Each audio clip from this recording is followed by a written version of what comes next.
Bem, olá a todos, estamos na aula 7 do curso de Fundamentos e nós vamos continuar falando sobre funções. Vamos lá, na aula de hoje nós vamos falar sobre tipos especiais de funções e falar um pouco sobre composição de funções e função inversa. Vamos começar falando sobre tipos especiais. Esse seria o nosso vocabulário básico de funções. A primeira delas e a mais conhecida é a função identidade. Tá? Então, seja um conjunto não vazio, a função que a gente vai denotar por I de A, que vai de A em A, definida por I de A de x igual a x, para todo x em A, é chamada a função identidade. Tá? Ou seja, ela leva x em x. Ela não altera em nada o elemento do conjunto. Tá? Então, algumas observações aqui sobre a função identidade. Tá? Primeiro, obviamente ela é injetora e sobrejetora. Tá? Então, portanto, ela é uma função bijetora.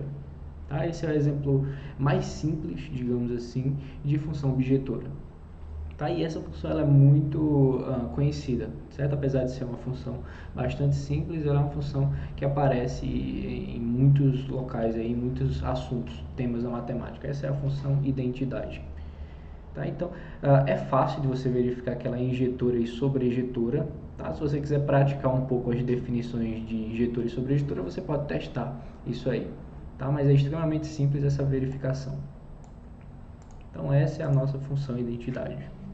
Seguindo, sejam A e B conjuntos e fixe um elementozinho Bzinho do conjunto B. Tá? Então, a função K, que vai de A em B, definida por K de x igual a B para todo x em A. Tá? Essa função ela é chamada função constante. Por quê? Porque ela leva todo mundo do conjunto A em um único elemento do conjunto B. Tá? Que é esse Bzinho que a gente fixou. Então, o que a gente pode falar sobre essa função? Primeiro, se a cardinalidade do conjunto A for maior ou igual que 2, então a função ela deixa de ser injetora. Tá? Porque aí você vai ter dois elementos indo no mesmo elemento. Então, aí você perde a propriedade de injetividade. E se a cardinalidade do B for maior ou igual que 2, então ela deixa de ser sobrejetora. Tá? Porque aí o único elemento que vai estar na imagem vai ser o B. Então, se tiver outro cara diferente do B, então a imagem já não coincide mais com o conjunto B todo. Tá? Então, ela deixa de ser injetora. Então, tá aí. Na maioria dos casos aí, a função constante ela não é nem injetora nem sobrejetora. Tá? Então, seguindo, agora nós temos a nossa função inclusão. E aí, eu vou definir ela primeiro e vou alertar você para uma sutileza aqui. Então, seja A um conjunto e x um subconjunto do A. Então, a função I, que vai de x em A, definida por I de x igual a x para todo x no conjunto x, ela é chamada a função inclusão. Certo? Aí você olha aqui a regrinha que define ela e você pode pensar, essa daí é a função identidade. Tá? Mas aí eu alerto você, quando duas funções são iguais? Você lembra? Isso aí foi dado na nossa aula passada. Quando duas funções são iguais? Primeira coisinha, elas têm que ter o mesmo domínio. Então veja, a função identidade ela vai de A em A. A função inclusão ela vai de um x que está contido em A. Tá? Então não necessariamente esse x ele não precisa ser o A. Então, a função inclusão e a função identidade, em geral, são funções distintas. Embora elas tenham a mesma regra, elas não têm o mesmo domínio em comum. Tá? Então, deixa eu colocar aqui algumas observações, inclusive essa aí. A primeira é que a função inclusão ela sempre é injetora. Tá? Sempre é uma função injetora, assim como a função identidade é. Segunda coisa é que se x for diferente do A, ou seja, um conjuntinho menor, um conjunto com menos elementos que o A, então ela não é sobrejetora. Tá? X ela deixa de ser sobrejetora, porque se você está pegando aqui um conjunto menor, é claro que aqui vai ter mais elementos. Tá? Então vão sobrar elementos aqui. Então a imagem vai deixar, a imagem aqui dessa função vai ser o x. tá? E o x está contido estritamente no A, se o x for diferente do A. E aí você vai perder a sobrejetividade, tá? E se o x for igual ao A? Se o x for igual ao A, então a nossa função inclusão, ela coincide com a função identidade em A. Tá? Essas são as observações com respeito à função inclusão. Seguindo, nós agora temos a função restrição. Tá? Então, seja f de A em B uma função e x um subconjunto do A. Então, a função f ela induz uma função f restrito a x, que vai de x em B, definida da seguinte forma: a f restrito a x, aplicado no ponto x, é igual a x para todo x no domínio x, no conjunto x. Tá? Então, essa função é chamada restrição de f a x. O que é que você tem aqui? Você tem uma função que vai de A em B e você está restringindo ela a um domínio menor. Tá? Então, mais uma vez eu alerto vocês aqui. Vejam só, a regrinha das duas é a mesma. Tanto é que a restrição é definida como sendo a regrinha da f.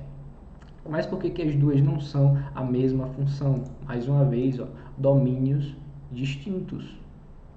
Tá? Em geral vão ser distintos, porque você está pegando um subconjunto. A não ser, claro, que o subconjunto seja o próprio A. Tá? Que é o que tem aqui na nossa observação. O x restrito a A, aliás, o f restrito a A é igual ao próprio f. Porque se você está com uma função partindo do A, com o domínio A, e você está restringindo a A, você não está fazendo nada. Tá? Então, você está com a sua função original aqui, a f. Então, essa é a nossa função restrição. Seguindo agora, nós vamos para a nossa função extensão. Tá? Então, vamos pegar aqui f de A em B, uma função, e A contido num conjunto y. Então, uma função f que vai de y em B, tal que se você pegar essa f e restringir o conjunto A, coincide com a f, tá? Ou seja, f de x é igual a f de x para todo x em A. Essa função aqui a gente dá o nome de extensão da f a o conjunto y. Tá? E preste atenção aqui no artigo indefinido, uma extensão. Tá? Não necessariamente essa função aqui ela vai ser única. Você está pegando o A, aliás, você está pegando a f e está estendendo para o domínio. Você está aumentando. Deixa eu só foco aqui.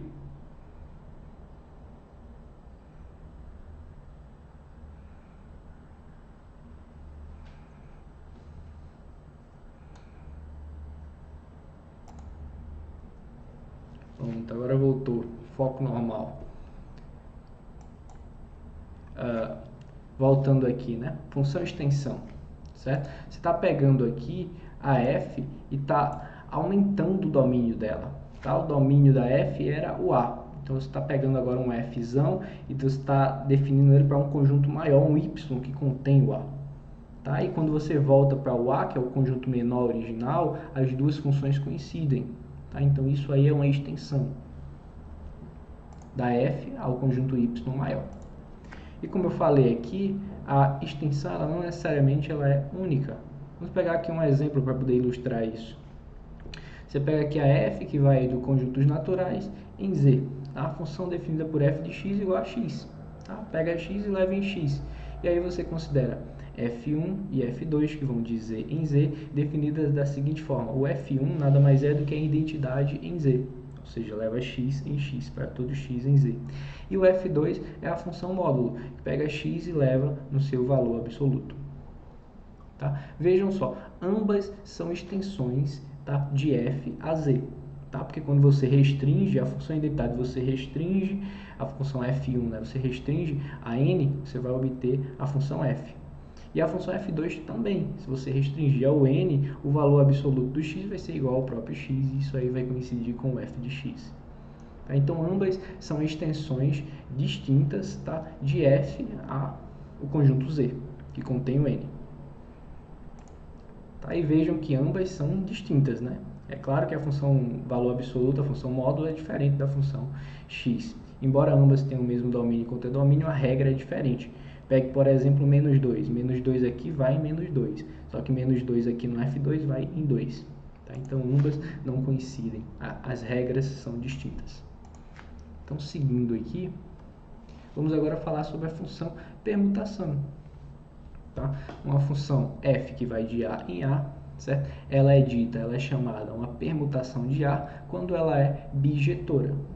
Então, o que seria uma permutação? Uma permutação é uma função que vai de um conjunto nele mesmo que é bijetora. Só isso. Vamos ver aqui um exemplo para poder ilustrar. Pega aqui o conjunto A formado por 1, 2, 3. Tá? Então, a função f que vai de A em A, definida por f de 1 igual a 2, f2 igual a 3 e f de 3 igual a 1, é uma bijeção. Tá? Portanto, como é uma função de A em A que é bijetora, é uma permutação de A. Tá? Isso aqui é simples de você verificar que é bijetora. Tá? Primeiramente, ela é injetora. Cada elementozinho aqui, ó, do domínio vai no único elemento do contradomínio. O 1 vai no 2, o 2 vai no 3 e o 3 vai no 1. Tá? E a imagem está aqui, ó. A imagem é 2, 3 e 1, que é todo o A. Portanto, ela é sobrejetora. E assim ela é uma bijeção. Ela é bijetora. E como é uma bijeção de um conjunto nele mesmo, a gente chama de permutação. Bem, isso aí encerra a parte de tipos especiais de funções. Esses são os tipos mais comuns, vamos dizer assim, de funções. Agora a gente vai falar um pouco sobre composição de funções. E, consequentemente, a gente vai poder falar de função inversa também. Então, a primeira coisa para falar sobre composição, eu vou começar com esse teorema aqui, que ele te dá, ó, duas funções, uma função f que vai de A em B, uma função g que vai de B em C, e ele diz o seguinte, que a composição, tá, f com g, que vai de A em C, também é uma função. Certo? E aqui eu vou lembrar para você o seguinte, a gente sabe que a composição de relações é uma relação. Então, ó, a gente tem duas funções aqui, portanto a gente tem duas relações, portanto, consequentemente a gente tem uma relação. O que esse teorema está dizendo aqui é que essa relação, a relação composição, ela também vai ser uma função, uma vez que f e g são. Tá? Então vamos ver a demonstração desse teorema. Primeiro, lembre-se, a gente já sabe que a composição é uma relação, então o que você tem que verificar aqui são as duas propriedades de função. Primeiro, que o domínio da relação coincide com todo o A, certo? Já que ela é uma relação partindo do A. E segundo, cada elemento do domínio se relaciona com um único elemento do contradomínio. Essa seria a nossa segunda condição de função. Então veja só, pela propriedade de relação, você tem o seguinte, ó, que o domínio de uma composição, f com g, está contido no domínio de f. Tá? Se não lembra dessa propriedadezinha, volte para a aula de relação e a gente vai ter essa propriedade aqui, essa inclusão. Tá? Só que a f, ela é uma função. Tá? A f é uma função. Se a f é uma função, quer dizer que o domínio dela é igual a todo o seu conjunto de partida, que no caso aqui é o A. Então vejam, você já tem uma inclusão. O domínio da composição está contido no A. Você quer a igualdade, você quer que seja exatamente o A, para a gente verificar a primeira propriedade de função. Então vamos mostrar a inclusão contrária. Então, ó, pegue um elemento no A. A gente sabe que o A é o domínio de f, então aqui eu já coloquei domínio de f. Pegue x no domínio de f, você tem que mostrar que esse x está aqui, ó, no domínio da composição. Então, ó, por definição de domínio, você sabe que existe um y em B, tal que o par x e y pertence a f. Tá? Uma vez que você tem isso, veja só, o y está em B. Tá? G é uma função, cujo conjunto de partida é o B. Como é uma função, então quer dizer que o domínio do G é o B. Tá aqui, domínio do G é o B. E o y está nesse domínio aqui. Se o y está nesse domínio, quer dizer que existe um z em C, tá? Que y se relaciona com z via a relação G. Ou seja, o par YZ pertence a G. Agora junte essas duas informações aqui. Ó. Deixa eu colocar aqui. Isso quer dizer que existe um Y em B tal que o par XY pertence a F e o par YZ pertence a G. E aí eu peço a você um esforçozinho para você lembrar da definição de um elemento que está na composição. Certo? Na composição de relações. Significa exatamente isso aqui, ó. Isso aqui significa que o par X, Z pertence à composição F com G. Ou seja, XY, o par XZ, aliás, XZ pertence à composição F com G, ou G bolinha F. Tá? Mas vê só. Olha aqui, ó. Quem é a primeira coordenada aqui desse par? É o X. O X está nessa primeira coordenada, isso significa que o X está no domínio dessa relação. Olha aqui, X pertence ao domínio de G bola F. E era exatamente isso que a gente queria. A gente pegou esse X no A. Então a gente acabou de mostrar que o A está contido no domínio dessa composição. E a gente já tinha mostrado a outra inclusão, portanto a gente tem a igualdade. Então, primeira condição para ser uma função está verificada. A segunda condição é essa aqui. Você pega aqui, ó, um elemento no domínio que se relaciona com dois caras no contradomínio. Você tem que mostrar que esses dois caras são iguais.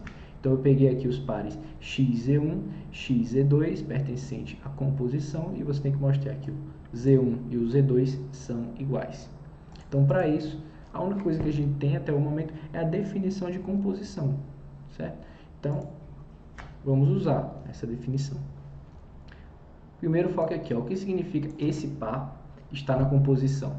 Significa que existe um Y1 em B, tal que XY1 pertence a F e Y1Z1 pertence a G. Tá? Isso tudo eu estou tirando desse par aqui, desse primeiro par ordenado. E o que significa esse segundo par pertencer à composição? Significa que existe um Y2 em B, tal que XY2 pertence a F e Y2Z2 pertence a G. Tá? E veja que até agora eu só usei aqui, ó, para concluir essas duas coisas aí, essas duas expressões, eu só usei a definição de relação composta. Tá? Então é importante você ter em mente as definições das aulas anteriores. E agora, ó, você junta, olha os dois elementos que estão no F. Tá? Você tem aqui, ó, que o XY está no F e o XY2 está no F. Mas o f é uma função. Se o f é uma função, isso quer dizer que o y1 e o y2 são iguais. Tá aqui, y1 igual a y2. Então agora olhe para as expressões com g. y1z1 pertence a g, y2z2 pertence a g. Só que y1 e y2 são iguais, então isso quer dizer que y1z2 pertence a g. Como g é uma função, quer dizer que o Z1 e o Z2 são iguais. Deixa eu colocar aqui. Olha aqui, ó, Y1Z1, essa primeira expressão, está em G, e Y1Z2, como o Y1 é igual a Y2, então Y2Z2 também está em G. Aqui, ó. Então, ó, o mesmo cara se relaciona com o Z1 e o Z2 em G. Só que G é uma função, então isso implica que o Z1 e o Z2 são iguais. Exatamente o que a gente queria. A gente queria mostrar que o Z1 e o Z2 são iguais. Então isso conclui que a nossa composição ela é de fato uma função. Que era o que a gente queria. E isso aí encerra a prova do teorema. Agora, uma vez que você sabe que essa composição é uma função, então a gente dá um nome para ela, função composição. Então, ó, vamos registrar isso aqui, né? Sejam f de a em b e g de b em c funções. Então, a função g bola f, que vai de a em c, é chamada função composição, tá? De f com g. E aqui eu alerto vocês a ordenzinha, tá? A ordem aqui, ó. A gente escreve g bola f, mas a gente diz que é uma composição de f com g. Tá? Por quê? Porque primeiro você aplica a f, depois você aplica a g. Tá? Então aqui seria essa ordemzinha aqui, a gente geralmente lê de forma trocada. Tá? É a composição de f com g. Ou g bola f. Você que escolhe aí.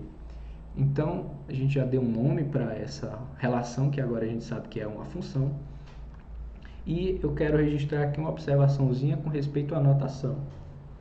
Se o z é g bola f aplicado em x, então por definição isso quer dizer que o par xz pertence à composição. Tá? Se pertence à composição, use a definição de composição. Isso significa que existe um y em b, tal que o par xy pertence a f, o par yz pertence a g. Tá? Uma vez que você tem isso e você sabe que a f e a g são funções, então você pode escrever com a notação de função, que é essa aqui, ó. Existe um y em b, tal que f aplicado em x é igual a y e g aplicado em y é igual a z. Então, ó, guardadas essas informações, a gente vai ter o seguinte, que g bola f aplicado em x é igual a z, a gente já tem aqui, igual a z, só que o z, ó, é igual ao g de y, tá aqui. Só que o y é igual ao f de x, então tá aqui. Só fiz trocar y por f de x. E agora, ó, compara a nossa primeira expressão com a última. G bola f aplicado em x é igual a g aplicado em f de x. Tá? Essa igualdade aqui você já viu, provavelmente você viu a primeira vez que você viu a composição de funções, mesmo no ensino médio, que você, quando você está trabalhando com a composição aplicada num ponto, é a mesma coisa que pegar a primeira função, aplicar no ponto, e o elemento resultante você pega e aplica a segunda função. Tá? Então essa expressão aqui ela é bastante conhecida e também vai ser usada, nós vamos usar essa expressão algumas vezes no curso, então ela está registrada aqui e devidamente demonstrada. Então, seguindo, agora a gente vai falar sobre função invertível. Tá? Uma função f de a em b ela é chamada invertível quando a sua relação inversa é também uma função.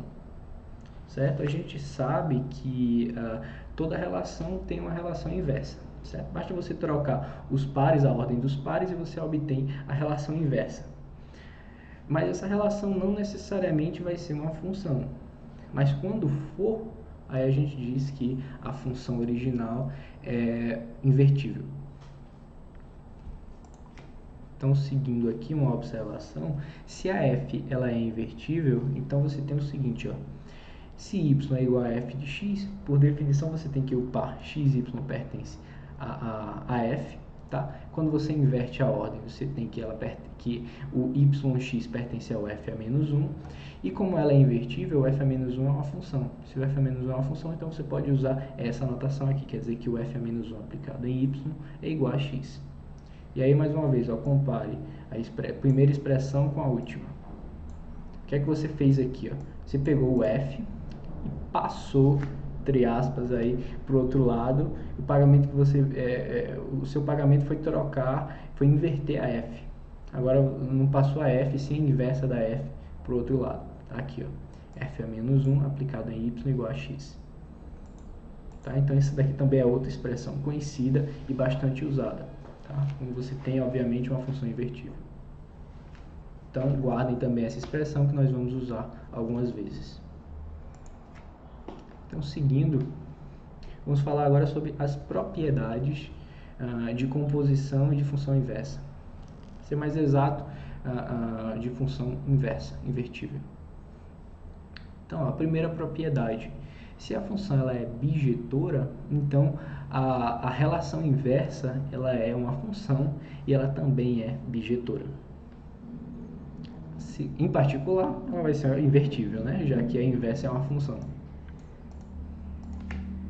Segunda propriedade, se a f for invertível, então a f ela é bijetora. Tá? Você não precisa nem pedir inicialmente que ela seja sobre ou inge, basta que ela seja invertível. Se a relação inversa for uma função, então você já ganha que a f ela é sobrejetora e injetora, portanto ela é bijetora. Então, juntando essas duas propriedades, você conclui isso aqui, ó, que a f ela é invertível se somente se ela é bijetora. Quarta propriedade. Se a f é invertível, então você sabe que a f a menos 1 é uma função. Então você compõe essas duas funções, tá? A f composta com a f a menos 1 vai dar a identidade de a. Olha a identidade aparecendo aqui. E f a menos 1 composto com f vai ser a identidade de B. Então, essa é a propriedade, uma propriedade bastante conhecida de função invertível. Quando você pega ela e compõe com a sua inversa, vai dar a identidade. E a nossa propriedade 5, ela diz que a única função que satisfaz a propriedade 4 aqui é a função inversa. Ou seja, se você tem a g que vai de b em a, uma função, que você pega e compõe com a f dos dois lados e dá a identidade, então, primeiro, a função f ela vai ser bijetora, tá? E essa g aqui, ela na verdade vai ser a inversa de f. Tá? Em outras palavras, a inversa é a única que satisfaz essa propriedadezinha aqui, propriedade 4. E aqui essa propriedade 5, vale salientar que ela é bastante útil quando você quer provar que uma dada função ela é invertível, que ela é bijetora e você quer saber já quem é a inversa. Tá? Então, se você já tiver a candidata, não, essa daqui tem a cara da inversa, essa daqui tem tudo para ser a inversa dessa função. Então, o que é que você faz? Você compõe com a f em ambos os lados, verifica que dá a identidade. Então, por essa propriedade aqui, você ganha duas coisas. Você ganha que a função f ela é bijetora e você ganha que essa g que você testou, ela é a inversa da f. Tá? Esse é um argumento bastante usado. Então, vamos ver aqui a demonstração de algumas propriedades. Tá? Nós vamos provar as propriedades 1 e 4, tá? E as demais propriedades são deixadas como exercício. Tá? Essas daqui são as propriedades chaves que, se você entender bem, você consegue reproduzir, você consegue adaptar para as demais propriedades. Então vamos seguir. Vamos provar aqui a propriedade 1, certo? Pelas propriedades 5 e 6 de relação, né? Se você não está lembrado, volte para a aula de relação, tá? Você vai ter o seguinte, você vai lembrar aqui quando eu citar, a imagem de f a menos 1 é igual ao domínio de f, certo? Só que como f, por hipótese, é uma função, então o domínio de f vai ser o a. E outra propriedade de relação aqui, o domínio de f a menos 1 é igual à imagem de f, tá? Como a f, por hipótese, ela é bijetora, então ela é sobrejetora, então a imagem de f é igual a b. Tá? Lembre-se aqui, o que é que você está tentando provar nessa propriedade 1? Volta aqui. Sua hipótese é, primeiro, que f e g são funções e que f é bijetora. O que você tem que provar aqui são duas coisas, que a f é uma função e que ela é bijetora, ou seja, sobre e em g. Então vamos lá.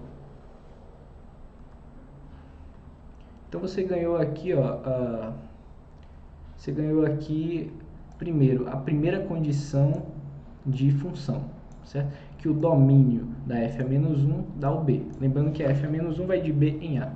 Então o domínio já dá o conjunto de partida todo. E uma vez que você verificar a segunda condição, ou seja, cada elemento do domínio se relaciona com o único do contradomínio, então você ganha que ela é uma função sobrejetora por causa disso aqui, ó. A imagem dela dá todo o contradomínio.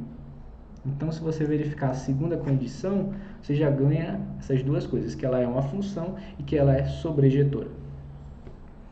Então, vamos seguir aqui. Lembra da segunda condição? Pega um elemento no domínio que se relaciona com dois no contradomínio e tem que mostrar que esses dois caras são iguais. Então, ó, peguei o par yx1 e o par yx2 pertencente a f a menos 1. Tá? Então, a gente vai usar aqui a hipótese de injetividade daqui a pouco para verificar que f a menos 1 é uma função. E como é que você verifica isso? Primeiro, lembra como você passa da inversa para a função original? Basta você inverter os pares aqui. Ó. Você tem o par x1y, está aqui, x2y está aqui. Se esses pares pertencem ao f a menos 1, então esses pares pertencem ao f.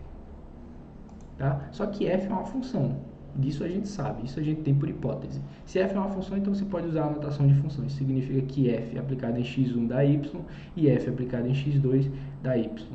Ou seja, f de x1 é igual a f de x2. Mas você tem por hipótese que f é injetora. Na verdade, f é bijetora, em particular f é injetora. Então, ó, sendo injetora, você vai ter que o x1 é igual a x2. Tá? Isso aqui implica nisso pela injetividade da função f. Então era exatamente o que você queria. Você pegou um y se relacionando com dois caras e você mostrou que esses dois caras são iguais. Então você acabou de verificar a segunda propriedade de função, você já tinha aqui a primeira, juntando as duas, você ganhou que f é uma função. Além disso, essa função ela é sobrejetora, por essa propriedade aqui. Então, lembre-se, o que você queria mostrar é que a f(-1) é uma função bijetora. Você já mostrou quase tudo, já mostrou que ela é uma função e sobrejetora. A única coisa que falta aí é a injetividade. Então, vamos verificar. Então, lembra como verifica a injetividade? Pega dois caras aqui no domínio que tem imagem iguais. E lembre-se, você está verificando a injetividade da função inversa. A função inversa de f ela vai de b em a. Então, os elementos do domínio, obviamente, são os elementos do B. Então, pegue y1 e y2. Em B, está o que? f(-1) de y1 é igual a f(-1) de y2. Como esses dois elementos aí, eles são iguais, eu vou chamar eles de um único cara. Eu vou chamar eles de x.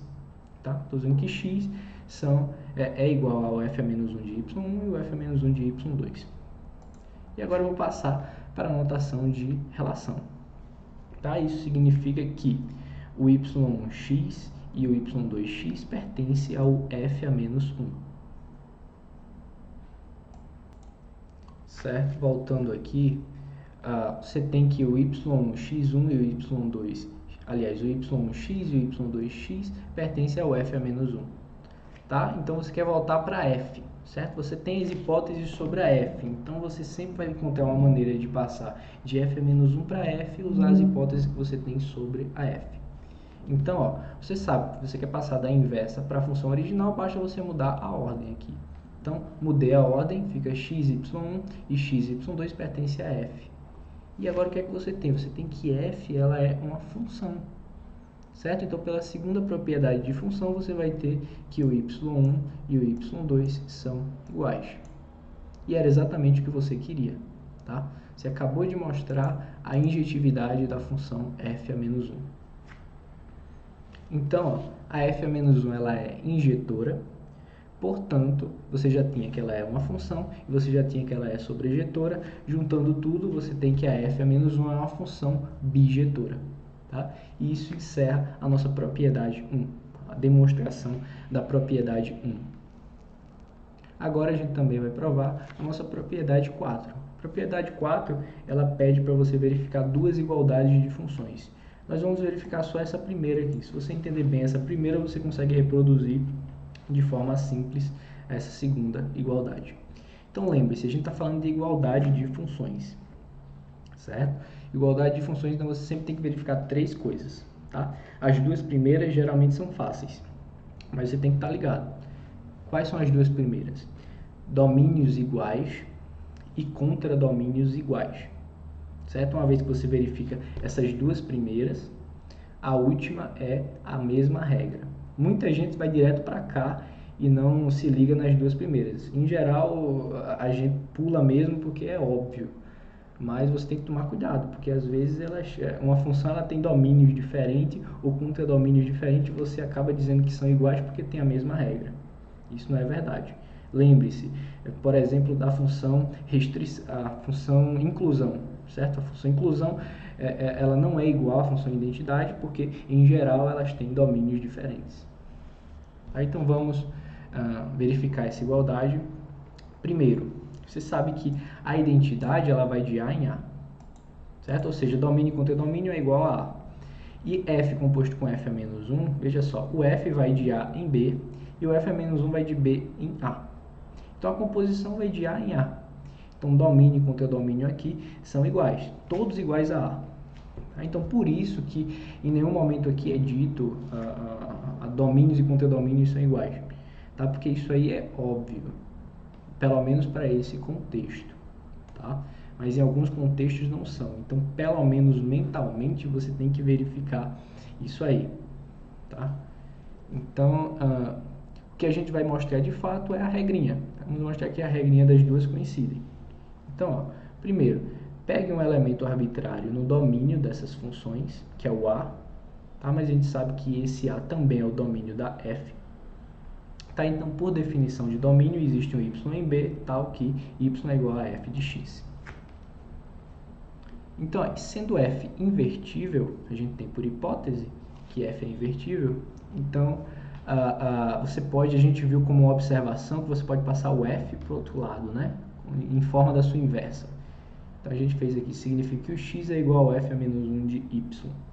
Tá? Então, com essas informações, nós já somos capazes de verificar que essas duas funções possuem a mesma regra e, consequentemente, vão ser iguais. Então, ó, pegue lá, f a menos 1 bolinha f aplicado em x, certo? Que é um elemento arbitrário do A. A gente viu que essa composição aqui a gente pode escrever dessa forma aqui, ó. Seria f a menos 1 aplicado em f de x. Tá? A gente viu isso aqui também em forma de observação. E agora, ó, o f de x, você sabe que é y. Então, substitua aqui, f a menos 1 aplicado em y. Só que f a menos 1 aplicado em y, a gente sabe que é x. Então, coloquei aqui x. Mas o x também é a função identidade de A aplicada em x. Por definição, você tem isso aqui. Tá? Então, você ganhou essa igualdade aqui para todo x em A. Portanto, a gente tem mesmo domínio com t-domínio, todos iguais a A, e mesma regra. Portanto, essas duas funções são iguais. Tá? Então, isso aí encerra essa parte 2 de funções. Tá? Nós ainda vamos ter mais aulas sobre funções. Tá? É um tópico um pouco maior, mas vale muito a pena, porque é um tópico universal que aparece em toda a disciplina de matemática. Tá? Então é importante que vocês entendam bem, façam os exercícios para reforçar, tá? Os exercícios da lista, e é importantíssimo que vocês aprendam bem esse tópico. Tá? Então nas próximas aulas nós vamos trabalhar um pouco mais. Acredito que na próxima aula nós vamos falar sobre imagem inversa e imagem direta de funções. Tá? Então é isso, nos vemos na próxima aula. Até mais!